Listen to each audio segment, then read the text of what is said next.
We've got Steve Grainger, Rugby Development Director at the RFU. Steve, you've just come off stage having addressed the audience at Rugby Expo 2011.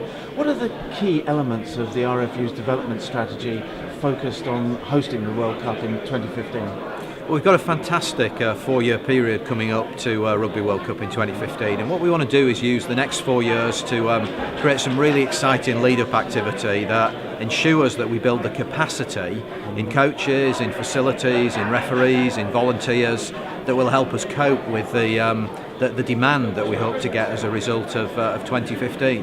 And really our strategy is totally focused now on strengthening our member clubs, helping our rugby clubs become that little bit stronger to ensure that they can cope with the undoubted demand that we're going to get as a result of Rugby World Cup 2015. Right. Steve, second question, I was particularly interested in listening to what you were talking about the fallout of youngsters who perhaps have played rugby at school and for a club, then go off to university, don't necessarily make it into the university structure. I think your phrase was small fish in a very big pool. What sort of initiatives might there be, and what sort of support might you get from the clubs to try and address that? Because there's a big fallout at that level at the moment.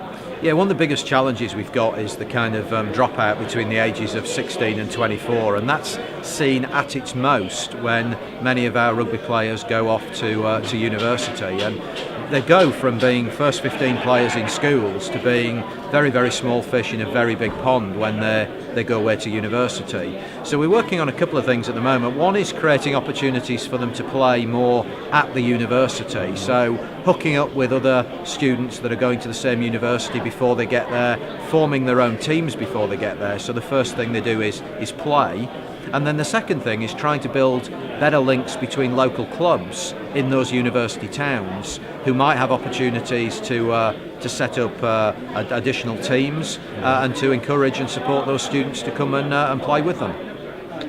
Great, so Steve, one final thing. How are you finding Rugby Expo 2011? I think Rugby Expo is a fantastic opportunity. It's the first time I've been to anything like this in the sport, and it's just a great opportunity to see some of the innovations and trends that are emerging in the sport, and just a brilliant opportunity to catch up with lots of people that are delivering rugby at a local level.